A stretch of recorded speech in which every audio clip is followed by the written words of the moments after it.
դու աշկես պիտի մի հատ կախվես տորնիկից, քո խելքելի պակասեց։ Լսի, ասում ես, բանը, ակնհայտ հիբրիդային սպառնալիքները գալիս է Ռուսաստանից։ Ով ասե, ինչ հիբրիդային սպառնալիք է գալի Ռուսաստանից, ոնց է գալի, այդ եկել է հասել է, ինչ է էլ է, ապուշ դուս ես տալի։ Երկրորդ ասում ես, կա Սպուտնիկ Արմենիան լրատվական գործակալություն, որը ֆինանսավորվում է Ռուսաստանից եւ սպասարկում է իրանց շահերը։ Հայաստանի օրենսդրությամբ գործում է նաեւ Ազատություն ռադիոկայանը, որը ամբողջությամբ ֆինանսավորվում է Միացյալ Նահանգների իշխանությունների կողմից։ Դու մտածում ես, որ Ազատություն ռադիոկայանը Հայաստանում ամերիկյան ֆինանսավորվում Վենեսուելայի շահերն է պաշտպանում։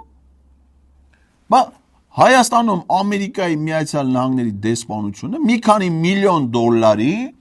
ֆինանսավորում է իրականացնում իբր հայկական ստեղծված լրատվամիջոցների նրանց գործունեությանը։ Դա հիբրիդային սպառնալիք ու պատերազմ չի։